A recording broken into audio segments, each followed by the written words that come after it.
क्या आप जानते हैं कि इतिहास के सबसे महान भविष्यवक्ता मूसा की जान एक दिन एक महिला ने बचाई थी? और हैरानी की बात यह थी कि उसकी जान लेने वाला कोई शत्रु नहीं बल्कि स्वयं परमेश्वर थे। वही मूसा जिसने फिरौन को चुनौती दी, वही मूसा जिसने लाल समुद्र को चीर डाला, और वही मूसा जिसने इजरायलियों को दासत्व से छुड़ाया, एक रात मौत के दरवाजे तक पहुंच चुका था। उस घड़ी जब परमेश्वर का क्रोध भड़क उठा और मृत्यु की छाया मूसा पर मंडराने लगी, तभी एक स्त्री ने आगे बढ़कर ऐसा कदम उठाया जिसने इतिहास की धारा ही बदल दी। वह स्त्री थी सिप्पोरा, मूसा की पत्नी। सिप्पोरा कोई साधारण स्त्री नहीं थी, वह साहस और विश्वास की जीवित मिसाल थी। जब मूसा खुद कुछ करने की स्थिति में नहीं था, तब उसने कुछ ऐसा कदम उठाया जिसने मूसा की जान और परमेश्वर की योजना दोनों को बचा लिया। आज हम आपको ले चलेंगे उस रहस्यमयी घटना में जहां रेगिस्तान की धूल, न्याय की पुकार और परमेश्वर की उपस्थिति मिलकर इतिहास रचते हैं। तो बने रहिए हमारे साथ इस वीडियो के आखिर तक, क्योंकि इस कहानी में ऐसा रहस्य छिपा है जिसके बारे में जानकर आप दंग रह जाएंगे। तो चलिए वीडियो को शुरू करते हैं। सूरज की तपती किरणें मिद्यान के रेगिस्तान पर अपना कहर बरसा रही थी। धूल भरी हवा में एक अजनबी व्यक्ति की आकृति दिखाई दी। यह कोई साधारण यात्री नहीं था, यह मूसा था जो मिस्र के महल से भागकर यहाँ पहुंचा था। उसके हृदय में अपराध बोध का भार था, क्योंकि उसने एक मिस्री को मार डाला था और अब अपनी जान बचाकर भटक रहा था। बाइबल के निर्गमन 2 के वचन 15 में लिखा है, जब फिरौन ने यह बात सुनी तो उसने मूसा को मार डालने की युक्ति की, परंतु मूसा फिरौन के सामने से भागकर मिद्यान देश में जा बसा और वहां एक कुएं के पास बैठ गया। उसी दिन जब मूसा प्यासा और थका हुआ उस कुएं के पास बैठा था, वहां कुछ लड़कियां अपने पिता की भेड़ बकरियों को पानी पिलाने आईं। ये कोई साधारण लड़कियां नहीं थीं, ये मिद्यान के महायाजक यित्रो, जिसे रूएल भी कहा गया है, उसकी बेटियां थीं। उन्हीं में से एक थी सिप्पोरा, जिसका अर्थ था चिड़िया, और वास्तव में उसका स्वभाव भी उतना ही स्वतंत्र और जीवंत था। तभी अचानक वहां कुछ दुष्ट चरवाहे आए और उन लड़कियों को परेशान करने लगे। वे उन्हें कुएं से पानी भरने नहीं दे रहे थे। यह दृश्य देखकर मूसा का खून खौल उठा।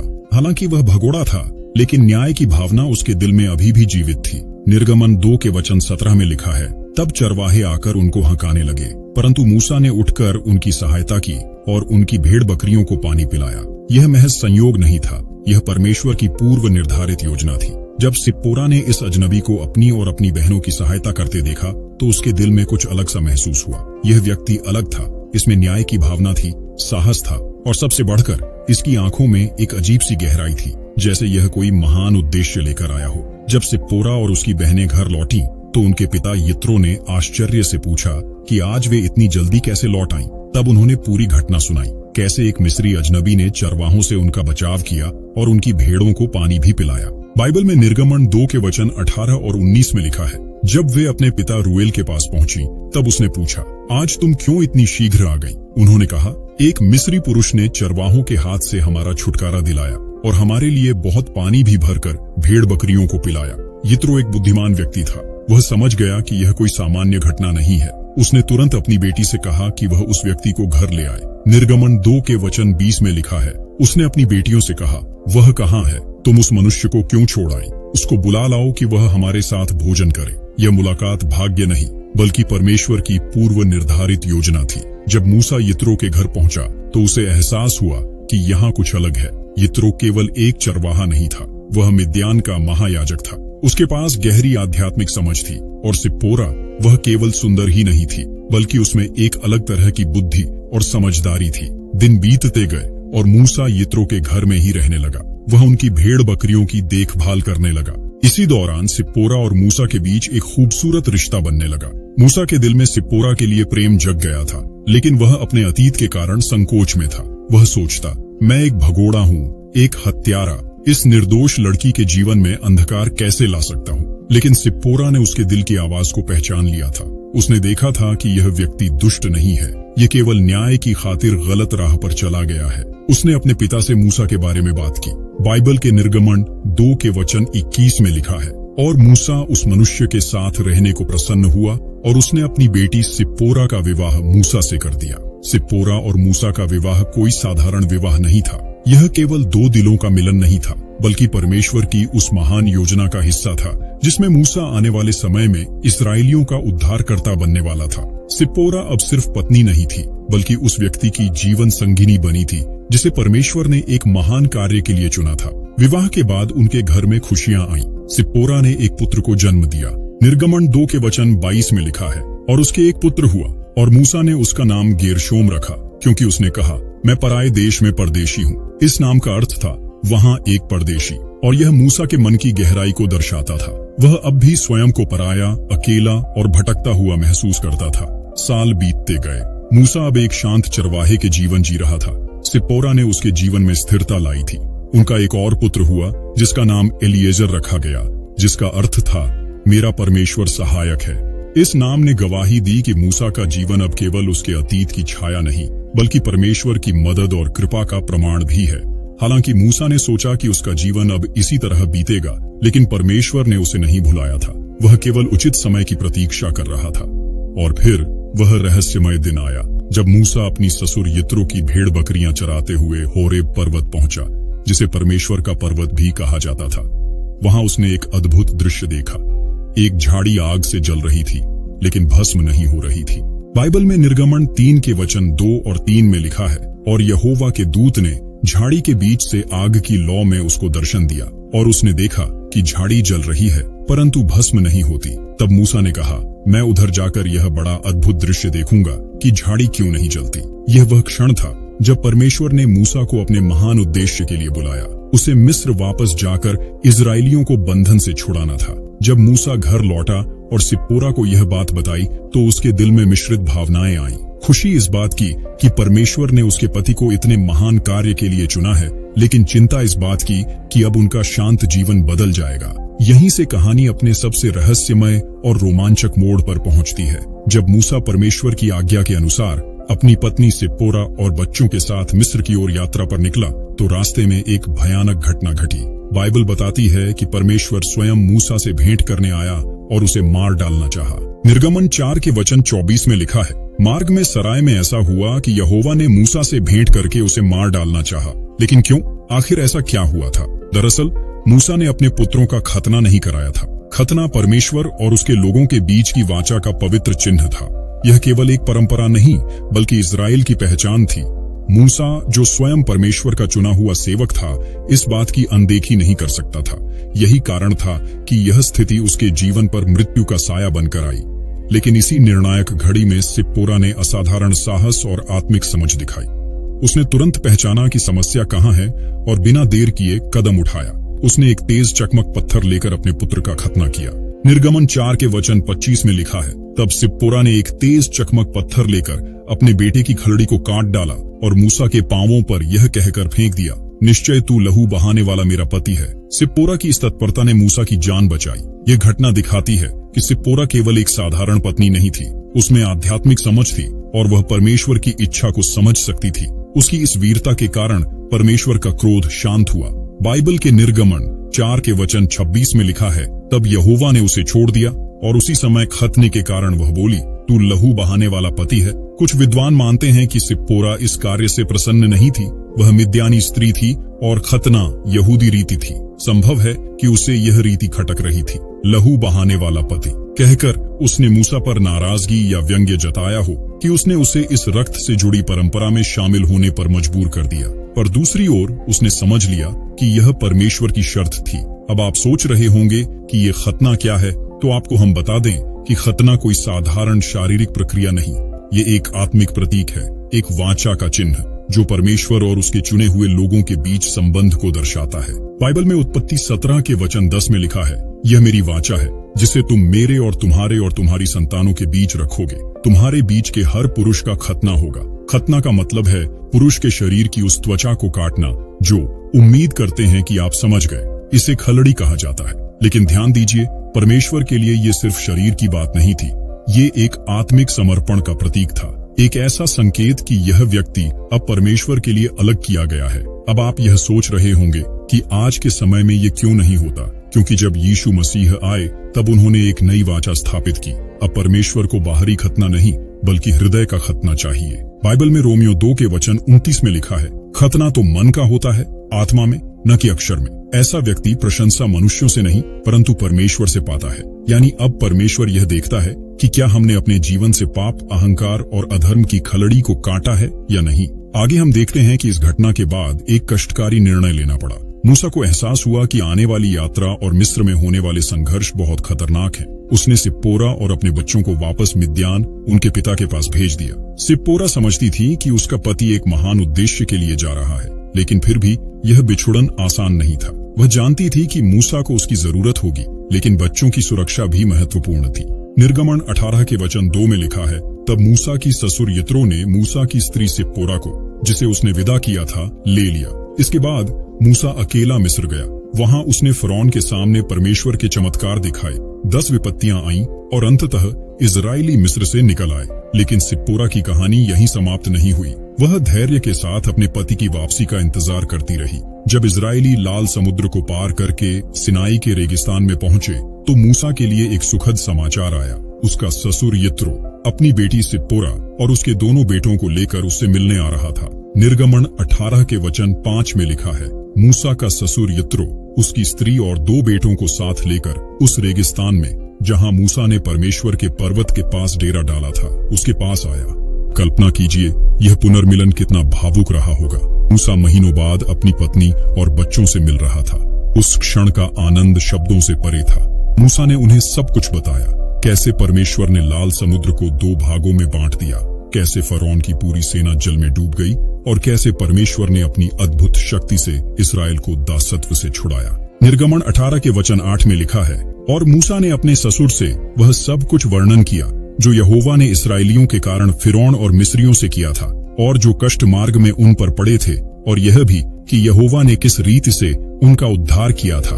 यित्रो इन सब बातों को सुनकर बहुत प्रसन्न हुआ और उसने परमेश्वर की स्तुति की।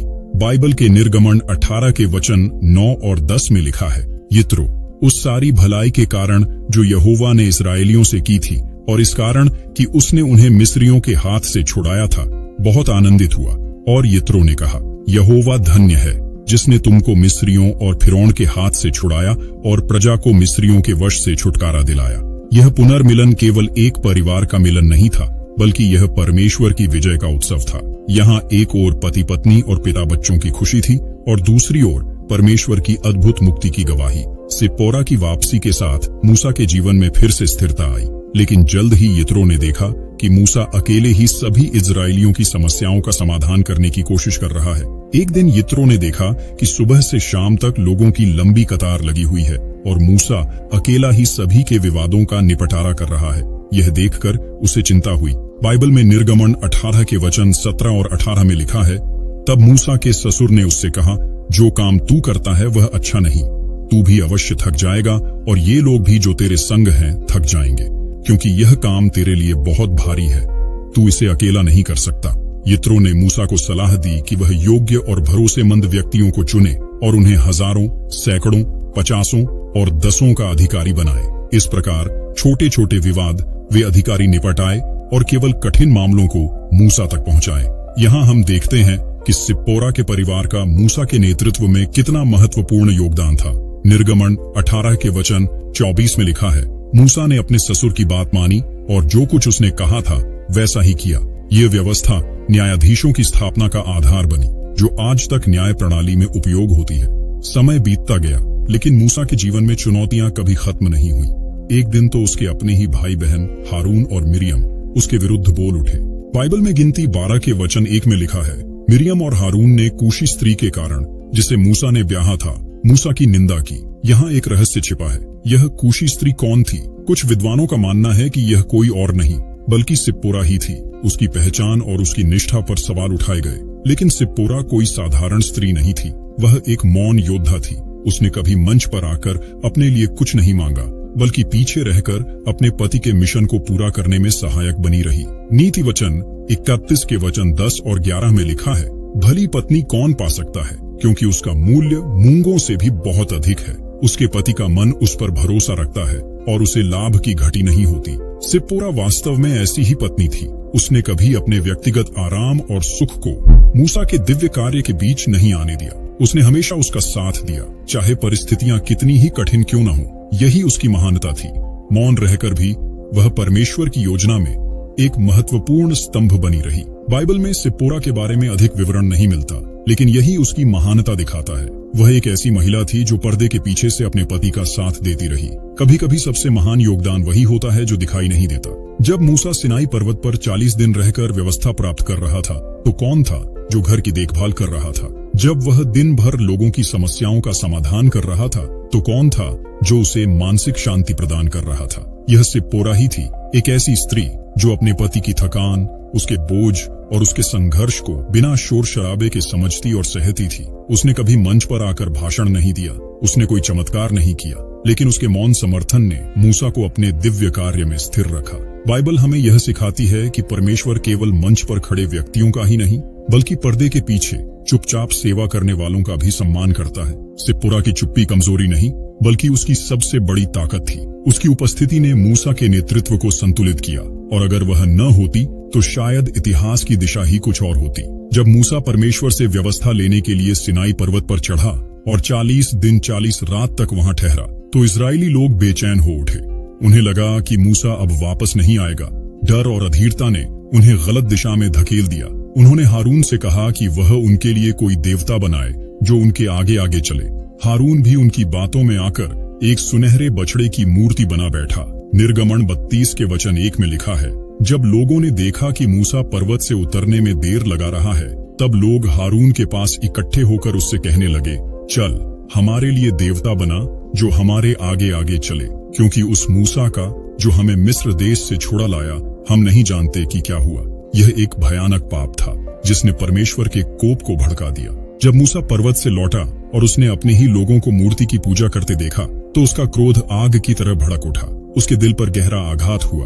वह लोग जिन्हें परमेश्वर ने चमत्कारों से छुड़ाया था, वही अब मूर्ति पूजा में गिर गए थे। हालांकि बाइबल में इसका सीधा उल्लेख नहीं है, लेकिन हम कल्पना कर सकते हैं कि जब मूसा ने अपनी ही जाति के लोगों के पाप के कारण दुख में रात्रि बिताई होगी, तो सिप्पोरा ने उसे सांत्वना दी होगी। बाइबल में सबोपदेशक 4 के वचन 9 और 10 में लिखा है, 2 एक से अच्छे हैं, क्योंकि उनकी मेहनत का फल अच्छा मिलता है। क्योंकि यदि वे गिरें तो एक अपने साथी को उठाएगा, परंतु हाय उस अकेले मनुष्य पर जो गिरे और उसका कोई साथी न हो जो उसे उठाए। सिप्पोरा मूसा की वही साथी थी जिसने संकट की घड़ी में उसका हाथ थामा, उसके आंसुओं को पोंछा और उसे फिर से खड़ा किया। यही है एक सच्चे जीवन साथी की शक्ति और आशीष। समय बीतता गया और सिप्पोरा के बेटे गेरशोम और एलिएजर धीरे धीरे बड़े होकर अपने पिता मूसा की बुलाहट और उसकी महानता को समझने लगे। वे जानते थे कि उनका पिता केवल एक साधारण इंसान नहीं, बल्कि परमेश्वर का चुना हुआ सेवक है। पहला इतिहास 23 के वचन 15 और 16 में लिखा है, मूसा के पुत्र गेरशोम और एलिएजर। गेरशोम के पुत्रों में से शबूएल मुख्य था। यह हमें दिखाता है कि मूसा की अगली पीढ़ी भी परमेश्वर की सेवा में खड़ी रही और उसकी योजना का हिस्सा बनी। यह दिखाता है कि सिप्पोरा के बच्चे भी परमेश्वर की सेवा में महत्वपूर्ण भूमिका निभाते रहे। एक माँ के रूप में सिप्पोरा ने अपने बच्चों को परमेश्वर के भय और न्याय के मार्ग पर चलना सिखाया। उसने उन्हें यह समझाया कि उनका पिता केवल एक व्यक्ति नहीं, बल्कि परमेश्वर का चुना हुआ सेवक है। नीति वचन 22 के वचन 6 में लिखा है, बालक को शिक्षा उसी मार्ग की दे जिसमें उसे चलना चाहिए, और वह बुढ़ापे में भी उससे मुंह न मोड़ेगा। सिप्पोरा ने इसी सिद्धांत पर अपने बच्चों की परवरिश की। यही कारण था कि उसकी अगली पीढ़ी भी विश्वास और सेवा की ज्योति जलाए रख सकी। इजराइल की जाति को प्रतिज्ञा किया गया देश तुरंत नहीं मिला। उन्हें पूरे 40 वर्ष रेगिस्तान में भटकना पड़ा। ये कठिन समय केवल मूसा के लिए ही नहीं, बल्कि सिप्पोरा के लिए भी एक बड़ी परीक्षा था। सोचिए, रेगिस्तान का जीवन कितना कठिन रहा होगा। पानी की कमी, भोजन की समस्या, लोगों की शिकायतें और सबसे बढ़कर अनिश्चितता। लेकिन सिप्पोरा ने धैर्य नहीं खोया।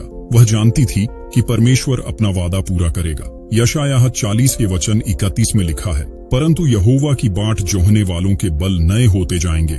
वे उकाबों के समान उड़ेंगे, वे दौड़ेंगे और श्रमित न होंगे, चलेंगे और थकित न होंगे। इन 40 वर्षों में सिप्पोरा ने वे घटनाएं देखी जो आज भी इतिहास के सबसे बड़े चमत्कारों में गिनी जाती हैं। लाल समुद्र का बंटना, मन्ना का स्वर्ग से गिरना, चट्टान से पानी निकलना, सिनाई पर्वत पर परमेश्वर की उपस्थिति और मिलाप वाले तंबू का निर्माण। सिप्पोरा वास्तव में उन अद्भुत घटनाओं की प्रत्यक्षदर्शी थी। उसने धैर्य, विश्वास और साहस के साथ मूसा का साथ दिया, और यही कारण है कि उसे रेगिस्तान की रानी कहा जा सकता है, क्योंकि उसने कठिनाइयों के बीच भी विश्वास की ज्योति को बुझने नहीं दिया। समय अपनी अंतिम सीमा तक पहुंच चुका था। मूसा, जिसने मिस्र से लाखों इस्राएलियों को छुड़ाया, 40 वर्षों तक रेगिस्तान में उनका नेतृत्व किया और जिसे परमेश्वर ने आमने सामने जाना, अब 120 वर्ष का हो चुका था। परमेश्वर ने उसे नबो पर्वत पर बुलाया, जहां से उसने वादा किए गए देश को देखा, पर उसमें प्रवेश नहीं कर सका। बाइबल में व्यवस्था विवरण 34 के वचन 1 और 4 में लिखा है, फिर मूसा मोआब के मैदान से नबो पर्वत पर चढ़कर पिसगा की चोटी पर गया, जो यरीहो के सामने है। वहां यहोवा ने उसको गिलाद से दान तक का सारा देश दिखाया, और यहोवा ने उससे कहा, जिस देश के विषय में मैंने अब्राहम, इसहाक और याकूब से शपथ खाकर कहा था कि मैं इसे तेरे वंश को दूंगा, वह यही है। मैंने इसको तुझे साक्षात दिखलाया है, परंतु तू पार होकर वहां जाने ना पाएगा। यह मूसा की अंतिम घड़ी थी। बाइबल में यह नहीं बताया गया कि उस समय सिप्पोरा कहाँ थी, पर हम कल्पना कर सकते हैं कि उसके हृदय पर क्या बीती होगी। जिस पुरुष के साथ उसने रेगिस्तान की कठिनाइयां, परमेश्वर के अद्भुत चमत्कार और अनगिनत संघर्ष साझा किए थे, वही अब उससे हमेशा के लिए जुदा हो रहा था। व्यवस्था विवरण 34 के वचन 10 और 12 में लिखा है, और इस्राएल में मूसा के तुल्य कोई ऐसा नबी फिर नहीं उठा, जिसे यहोवा ने आमने सामने जाना हो उन सब चिन्हों और चमत्कारों में जो यहोवा ने उसे मिस्र देश में फिरौन और उसके सब कर्मचारियों और सारे देश के सामने दिखाने को दिए थे, और उस सब बलवंत काम और बड़े भयानक काम में जो मूसा ने सारे इस्राएल के सामने किए। मूसा चला गया, लेकिन उसके साथ सिप्पोरा की कहानी भी इतिहास में अमर हो गई। उसका प्रेम, उसका धैर्य, उसका मौन बलिदान और उसका अटूट विश्वास, यही वह विरासत है जो आज भी हमें प्रेरित करती है। सिप्पोरा और मूसा की यह गाथा केवल पति पत्नी की कहानी नहीं है, बल्कि यह प्रेम और विश्वास की अमर कहानी है जो सदियों तक गूंजती रहेगी। सिप्पोरा की कहानी यहीं समाप्त नहीं होती। उसकी विरासत आने वाली हजारों पीढ़ियों के लिए भी प्रेरणा का स्रोत बनी। जब मूसा की जान खतरे में थी, तो सिप्पोरा ने हिम्मत नहीं हारी। उसने तुरंत कार्य किया और अपने पति की जान बचाई। बाइबल में यहोशू 1 के वचन 9 में लिखा है, क्या मैंने तुझे आज्ञा नहीं दी? हियाव बांध कर दृढ़ हो जा, भयभीत न हो और तेरा मन कच्चा न हो, क्योंकि जहां कहीं तू जाएगा वहां तेरा परमेश्वर यहोवा तेरे संग रहेगा। 40 साल के रेगिस्तानी जीवन में उसने कभी हार नहीं मानी। उसने परमेश्वर की योजना पर भरोसा रखा। वह दुनिया की सबसे महान नेता की पत्नी थी, लेकिन कभी अहंकार नहीं दिखाया। वह हमेशा पर्दे के पीछे रहकर अपने पति का साथ देती रही। फिलिप्पियों 2 के वचन 3 में लिखा है, विरोध या झूठी बढ़ाई के लिए कुछ न करो, पर दीनता से एक दूसरे को अपने से अच्छा समझो। उसने एक मिद्यानी होकर भी इस्राएल के परमेश्वर पर विश्वास किया और उसकी सेवा में अपना जीवन समर्पित किया। सिप्पोरा की कहानी केवल प्राचीन इतिहास नहीं है, यह आज की हर महिला और परिवार के लिए प्रेरणा है। उसका जीवन हमें सिखाता है कि विश्वास, धैर्य और साहस के साथ कोई भी परिस्थिति जीती जा सकती है। जब परिवार पर कठिनाइयां आए, तो डरकर टूटने के बजाय मिलकर समाधान ढूंढना चाहिए। जैसे सिप्पोरा ने संकट की घड़ी में मूसा की जान बचाई, वैसे ही आज भी महिलाएं अपने परिवार को संभाल सकती हैं। सिप्पोरा ने अपने निजी सुख का त्याग करके मूसा के बुलावे में उसका साथ दिया। आज की पत्नियां भी अपने पति के सही सपनों और लक्ष्यों में सहभागी बनकर उनके जीवन को संबल दे सकती हैं। सिप्पोरा ने अपने बच्चों को परमेश्वर के भय और सेवा में प्रशिक्षित किया। यह हर माँ की जिम्मेदारी है कि वह अपने बच्चों को सही मार्ग पर चलने की शिक्षा दे। जीवन में उतार चढ़ाव आते हैं, परंतु धैर्य और विश्वास से ही मंजिल पाई जाती है। रेगिस्तान में 40 वर्षों तक सिप्पोरा का धैर्य ही उसकी सबसे बड़ी ताकत था। बाइबल में यिर्मयाह 29 के वचन 11 में लिखा है, क्योंकि यहोवा की यह वाणी है, जो कल्पनाएं मैं तुम्हारे विषय करता हूँ उन्हें मैं जानता हूँ, वे हानि की नहीं वरन कुशल की हैं, और अंत में तुम्हारी आशा पूरी करने के लिए है। सिप्पोरा का जीवन हमें सिखाता है कि सच्चा विश्वास केवल अतीत की कहानियों में नहीं, बल्कि हमारे आज और भविष्य में भी मार्गदर्शक बन सकता है। सिप्पोरा की कहानी केवल ऐतिहासिक घटना नहीं है, यह परमेश्वर की महान योजना में साधारण लोगों की असाधारण भूमिका की जीवंत गवाही है। एक मिद्यानी लड़की से इजराइल की माता बनने तक का यह सफर हमें यह सिखाता है कि परमेश्वर हर जाति और राष्ट्र के लोगों को अपने कार्य में उपयोग कर सकता है। प्रेम की सच्ची परीक्षा कठिन समय में होती है। पत्नी की भूमिका केवल घर तक सीमित नहीं, बल्कि पति के सपनों की साझीदार की है। धैर्य और विश्वास के साथ हर कठिनाई को पार किया जा सकता है। बाइबल में नीति वचन 31 के वचन 28 और 29 में लिखा है, उसके बालक उठकर उसको धन्य कहते हैं, उसका पति भी उठकर उसकी यूं प्रशंसा करता है। बहुत सी स्त्रियों ने अच्छे अच्छे काम तो किए हैं, परंतु तू उन सब में श्रेष्ठ है। सिप्पोरा वास्तव में इसी प्रकार की महिला थी। भले ही उसका नाम उतना प्रसिद्ध न हो, लेकिन वह इतिहास की सबसे महान महिलाओं में से एक रही। अंततः सिप्पोरा की कहानी हमें यह संदेश देती है कि परमेश्वर उन लोगों को कभी नहीं भूलता जो विनम्रता और निष्ठा से उसकी सेवा करते हैं, चाहे वे सुर्खियों में न हो, चाहे उनका नाम इतिहास के पन्नों में स्वर्णाक्षरों में न लिखा हो। उनके कार्य परमेश्वर की नजर में अमूल्य हैं। आज भी दुनिया में अनगिनत सिप्पोराएं हैं, माताएं, पत्नियां और बेटियां, जो चुपचाप अपने परिवार और समाज की सेवा करती हैं। उनकी यह सेवा परमेश्वर की नजर में छुपी नहीं है। बाइबल में इब्रानियों 6 के वचन 10 में लिखा है, क्योंकि परमेश्वर अन्यायी नहीं कि तुम्हारे काम को और उस प्रेम को भूल जाए जो तुमने उसके नाम के लिए दिखाया है, और यह कि तुमने पवित्र लोगों की सेवा की है और कर रहे हो। सिप्पोरा की यह अमर कहानी आज भी हमारे दिलों में गूंजती है और हमें प्रेरणा देती है कि हम भी अपने जीवन में परमेश्वर की महान योजना का हिस्सा बन सकते हैं। मूसा की पत्नी सिप्पोरा की कहानी, एक साधारण लड़की का असाधारण विश्वास, जो आज भी करोड़ों लोगों के लिए प्रेरणा का स्रोत है। सिप्पोरा को कभी कभी कूशी स्त्री कहा गया है, क्योंकि कूश और मिद्यान के क्षेत्र पास पास हैं। कुछ विद्वान मानते हैं कि मूसा की दूसरी कोई पत्नी नहीं थी और यही कूशी स्त्री सिप्पोरा थी। जो भी हो, हारून और मिरियम का मूसा के विरुद्ध यह विरोध पूरी तरह गलत था। वे मूसा की पत्नी के कारण उसकी आलोचना कर रहे थे, जबकि असली कारण शायद ईर्ष्या थी कि परमेश्वर ने मूसा को विशेष अधिकार दिया था। लेकिन परमेश्वर ने इस विरोध को बर्दाश्त नहीं किया। उसने मिरियम को कोढ़ की बीमारी से दंडित किया, जिससे यह स्पष्ट हो गया कि मूसा की पत्नी का सम्मान उसके लिए अत्यंत महत्वपूर्ण था। बाइबल में गिनती 12 के वचन 9 और 10 में लिखा है, तब यहोवा का कोप उन पर भड़का और वह चला गया, और जब बादल तंबू के ऊपर से हट गया, तब क्या देखा कि मिरियम हिम के समान कोढ़िन हो गई। इस घटना से स्पष्ट होता है कि परमेश्वर मूसा की पत्नी का सम्मान करता था, चाहे वह सिप्पोरा ही क्यों न हो, और उसने उनके प्रति विश्वास और सेवा की महत्ता को दर्शाया। याद रखिए, सिप्पोरा की तरह असली ताकत हमेशा धैर्य, विश्वास और प्रेम में छुपी होती है। अगर आपको सिप्पोरा की यह प्रेरक कहानी पसंद आई तो वीडियो को लाइक जरूर करें, अपने सभी दोस्तों के साथ